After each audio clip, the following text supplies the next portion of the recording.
Good morning बच्चों। मैं हिंदी की शिक्षिका नीतू कुमारी आज कक्षा 6 को मैं पढ़ाऊंगी हिंदी व्याकरण। बच्चों, आज पाठ का नाम है कारक। नीचे दिए गए चित्रों को ध्यान से देखिए और फिर उनके नीचे लिखे वाक्य को पढ़िए। आप देखेंगे कि ये वाक्य अधूरे हैं और इनसे चित्रों का विवरण स्पष्ट नहीं हो पा रहा है। जैसे यहाँ नीचे लिखा हुआ है, पिता शुभम शाबाशी दी कि उसने डंडे सांप मारकर उस बच्ची बचाया। बच्चों, यहाँ कुछ वाक्य दिए हैं जो बीच में खाली स्थान छोड़े गए हैं और इस वाक्य में कुछ ऐसे शब्द को भर के हम लोग को वाक्य को पूरा करना है। फिर नीचे दिया है, मैंने बच्चे गाड़ी रोकी और गाड़ी उतरकर उस बच्चे गाड़ी बिठाया। आपने ठीक ही समझा। चित्र के नीचे लिखे गए वाक्य में कुछ ऐसे शब्दांश छूट गए हैं जिनके बिना वाक्य में संज्ञा, सर्वनाम और क्रियाओं का आपसी संबंध जुड़ नहीं पाया। इन वाक्य को पूरा करने वाले शब्दांश कारक चिन्ह अथवा परसर्ग कहलाते हैं। इन्हें विभक्ति चिन्ह भी कहते हैं। चित्रों के नीचे लिखे गए वाक्य को इस प्रकार लिखा जाना चाहिए था। जैसे पहला दिया है, पिता ने शुभम को शाबाशी दी कि उसने डंडे से सांप को मारकर उस बच्ची को बचाया। इस वाक्य में जो ऊपर हम लोग पढ़े हैं पिता, तो यहाँ दिया है पिता ने शुभम को शाबाशी दी कि उसने डंडे से सांप को मारकर उस बच्ची को बचाया।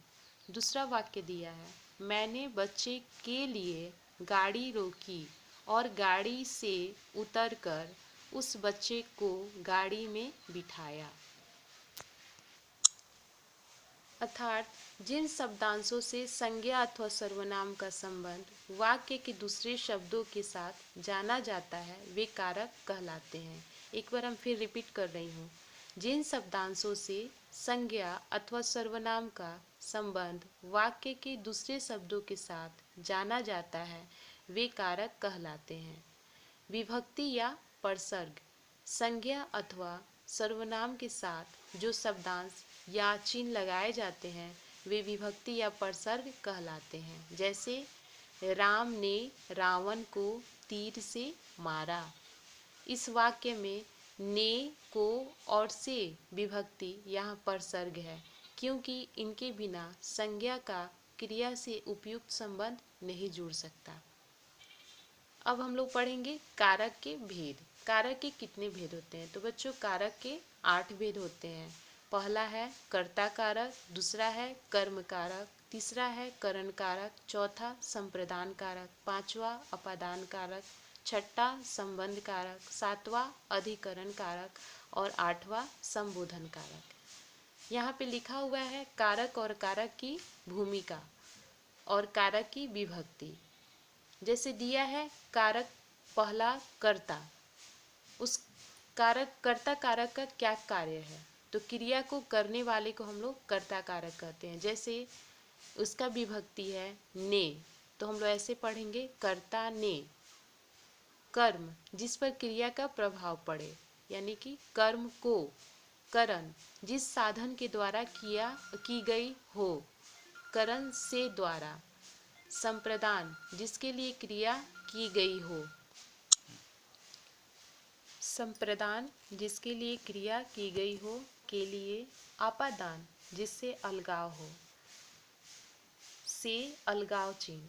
संबंध जिससे संबंध का बोध हो, का के की रा रे री ना ने नी। अधिकरण में पर। संबोधन हे अरे। बच्चों, इस कारक की विभक्ति को हम लोग ऐसे भी याद करते हैं। जैसे कर्ता ने कर्म को करण से द्वारा, संप्रदान के लिए, आपादान से अलगाव के लिए, संबंध का के की रा रे री ना ने नी। अधिकरण में पर। संबोधन हे अरे संज्ञा के पहले। अतः विस्तार से सभी कारकों को उदाहरण सहित हम लोग पढ़ेंगे और समझेंगे। जैसे कर्ता कारक। कर्ता कारक किसे कहते हैं? वाक्य में क्रिया को करने वाला कर्ता कारक कहलाता है। इसका विभक्ति चिन्ह ने से है। जैसे हम लोग ऊपर विभक्ति चिन्ह पढ़े हैं और उसका उपयोग कहाँ होता है वो इस वाक्य में दिया हुआ है।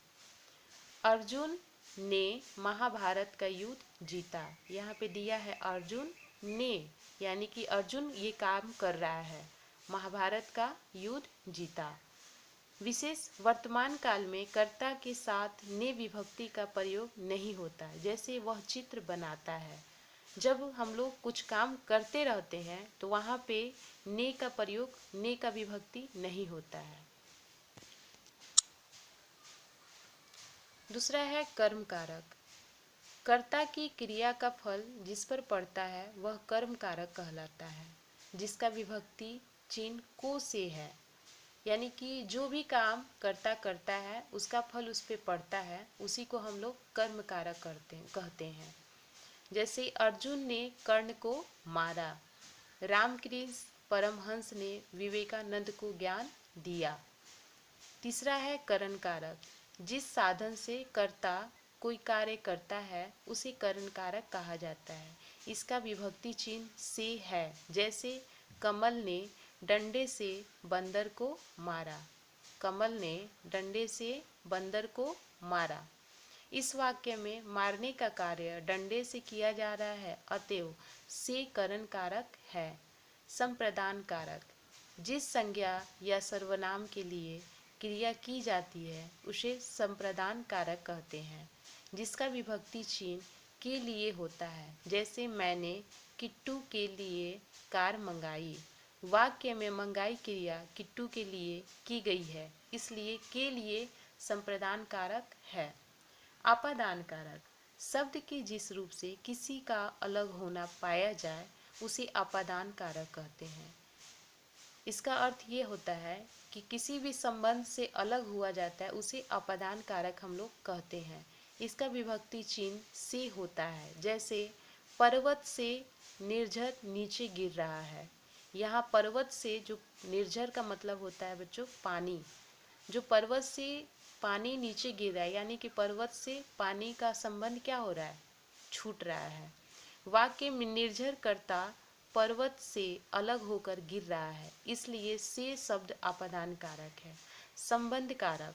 शब्द की जिस रूप से किसी व्यक्ति या वस्तु का संबंध दूसरी वस्तु या व्यक्ति के साथ ज्ञात होता है उसे संबंध कारक कहते हैं। इसका विभक्ति चिन्ह का, के, की होता है। जैसे नीरजा का भाई बाजार गया है।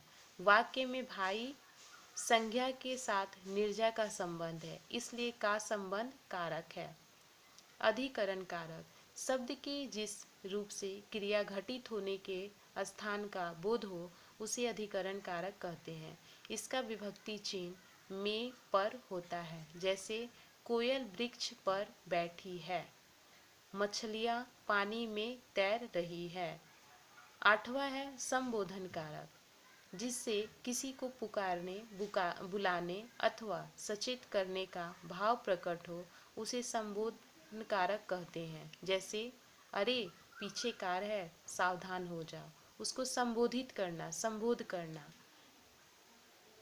बच्चों आज के लिए हम लोग ये कारक पढ़े हैं। आज इस पाठ को हम समाप्त करते हैं। धन्यवाद।